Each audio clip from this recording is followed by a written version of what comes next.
The closest finish in professional sim racing just happened a couple days ago in the eNASCAR Coca-Cola Series Round A at Charlotte Motor Speedway. Let's do a breakdown of what goes into a finish like this and some of the stories behind it. So here we have a late race restart. This will prove to be the final one, but what we have here is a different tire strategy. So if I draw a line right here, all the cars in front of the line are going to be on old tires, about 13 green flag laps old and 2 heat cycles due to some crashes in the later part of the race.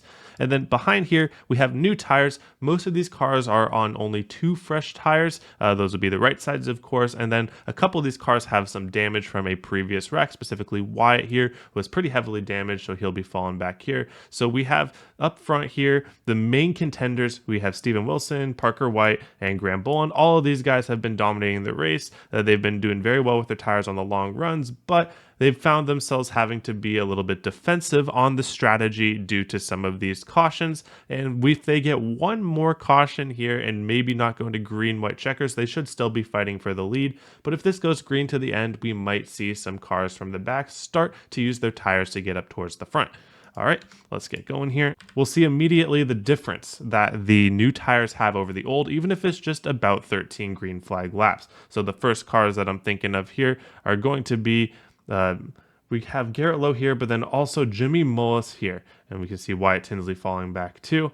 Steven Wilson has a great jump, but that doesn't mean too much due to the draft at this track, especially on the short run. Not fully up to speed yet, so this pack can just catch right back up to him. If we go a couple laps into the future here, Jimmy Mullis is just a lot faster than all the cars in front of him, but these cars are using aero blocking. We see Femi Olat here. He is using basically all of the track to try to keep Jimmy behind him. He's really just playing blocker for the front 3 guys at this point because he's going to get past no matter what, but he's trying to get the best finish possible for him. And that is by blocking, using up both lanes, blocking both lanes, giving Jimmy nowhere to go, having him stuck too wide, and just giving him dirty air as well. But eventually, Jimmy is going to get past him. It's going to take a couple more laps than he would have wanted to probably. So he makes the move under him with 4 to go. So really, it took him just about 4 laps to get from that 9th, 10th-ish position up to 3rd.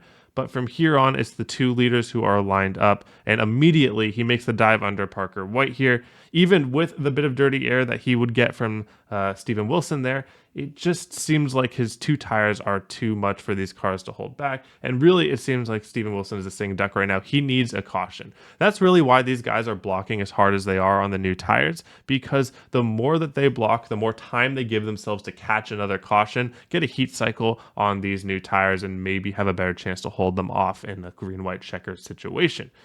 So even from here, another huge block from Steven there. I think Jimmy showed a little bit of restraint there. We'll go back and check that really quick. Jimmy showed a little bit of restraint there. He could have really stuck his nose in there and pushed Steven up the track, but I don't think that that would have done anything because I don't think he wants a caution there, to be quite honest with you. So he holds up. But what does that do? It gets Garrett Lowe back in the picture. You see, he's running the second lane. Jimmy has really been running the bottom lane the whole time. Garrett has been running all over trying to make anything work. And because of that, he's been able to make up a bit of time to where he is now back on Jimmy's bumper. After making a crossover move on Parker White here, Parker grabs the wall a little bit, doesn't matter.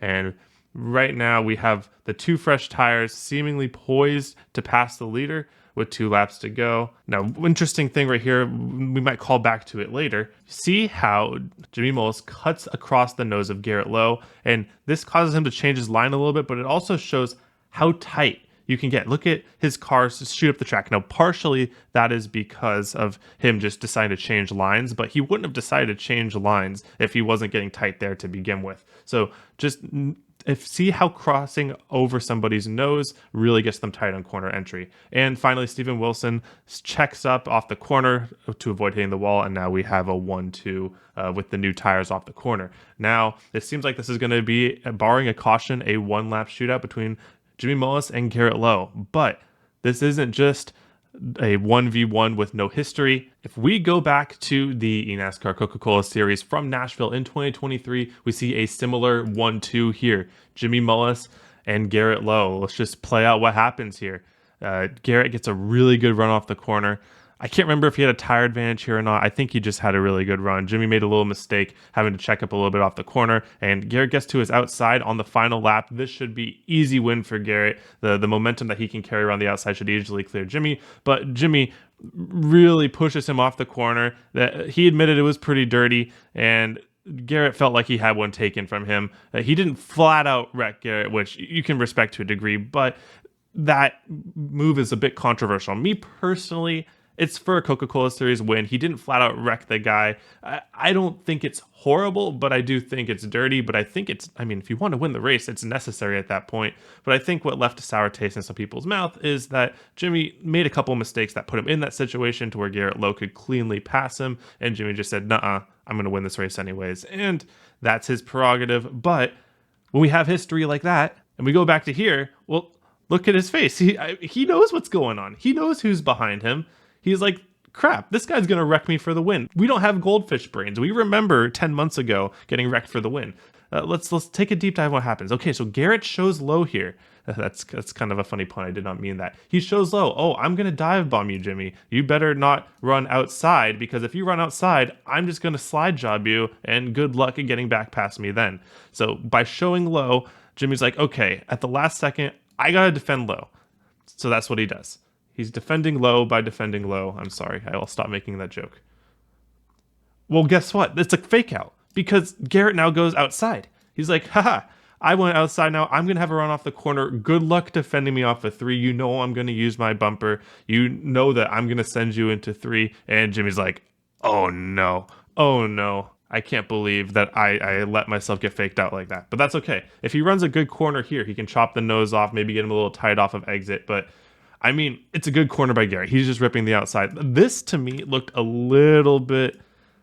just a little bit too easy by Jimmy Mullis. You see here, you would think that he would be pushing to the point where he's like almost hitting the wall off the corner. I think he left a tiny bit on the table, but at the same time, how much does that matter? Well, it matters a lot, because if he's able to push a half a tenth off that corner, that's a half a tenth that Garrett Lowe is going to have to dive bomb into 3.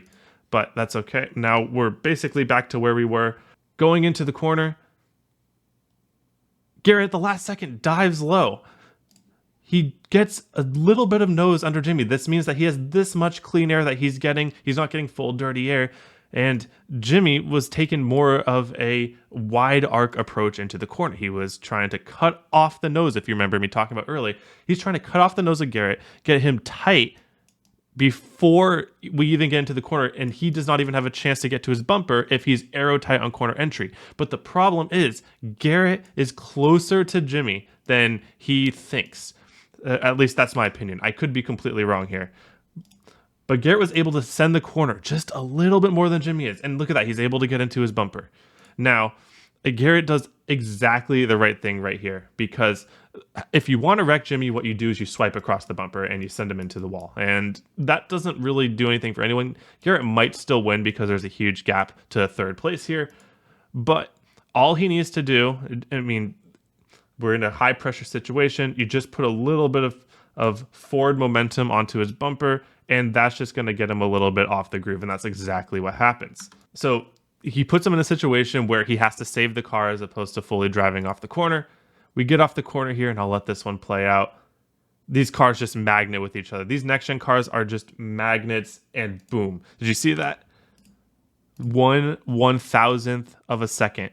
Very fitting in a season where NASCAR has all of these crazy finishes that, of course, iRacing can't be outdone. We have to have a 1000th finish as well. And Garrett Lowe gets his revenge on Jimmy Mullis and takes the win by 1/1000th of a second. When they door lock, pretty much the cars are set in place. What a great finish. If you want to see me do other breakdowns like this for maybe not even iRacing, but NASCAR racing as well, let me know in the comments below. But otherwise, thank you all for watching.